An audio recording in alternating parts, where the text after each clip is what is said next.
So, let's talk about a huge issue in youth sports today, that relentless, intense pressure to win. We're going to dive into a powerful new playbook that totally redefines what victory means, and it focuses on a goal that lasts way, way longer than the final buzzer. Let's just start with the big question, right?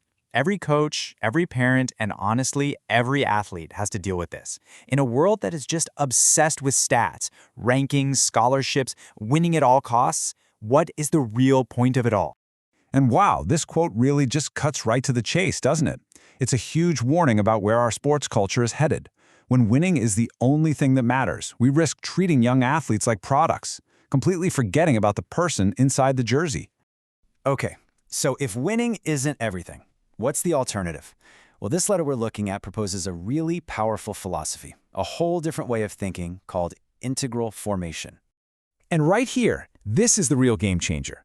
Integral formation completely shifts the focus. It's not about just building a better player.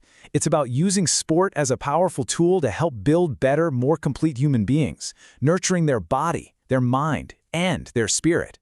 Now, when you see it laid out like this, side by side, the difference is it's night and day, isn't it? We're moving from a world where an athlete's value is all about their stats and their wins to a world where they are valued for their effort, their character, and their basic human dignity. It completely redefines what success even looks like. And you know, this isn't some brand new experimental idea. Nope, this is rooted in centuries of wisdom, and it holds some incredibly powerful lessons for any coach working today. Think about that for a second. Almost 800 years ago, the theologian Thomas Aquinas was already talking about an ethic of play. He got it. He knew that a good, virtuous life needs balance. It can't be all work, all intensity. It needs rest and moderation and joy. For a coach today, that is a golden lesson in how to prevent burnout.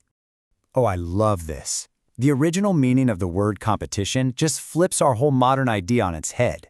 It's not about having an enemy you need to crush. The root meaning is to strive with someone, to push each other to be better. Your opponent isn't your enemy. They're your partner in excellence. And the ancient Olympic truce is the perfect real-world example of this. I mean, actual wars were put on pause so that athletes could compete. It's this amazing proof that sport, when it's at its absolute best, isn't a replacement for war. It's an antidote that can actually build unity and bring people together. Okay, so this all sounds great in theory, right?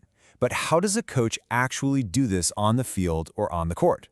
Well, the letter lays out a super practical playbook with 2 key strategies.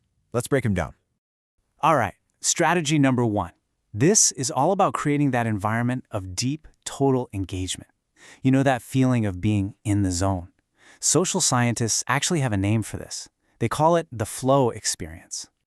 This is how you create that magic. First, you've got to match the challenge to the skill level. You want to push them just a little bit past their comfort zone. Then, you create an environment for intense focus, where they can just immerse themselves. And finally, you get the whole team working toward one goal. So individual egos fade away and they just play as one.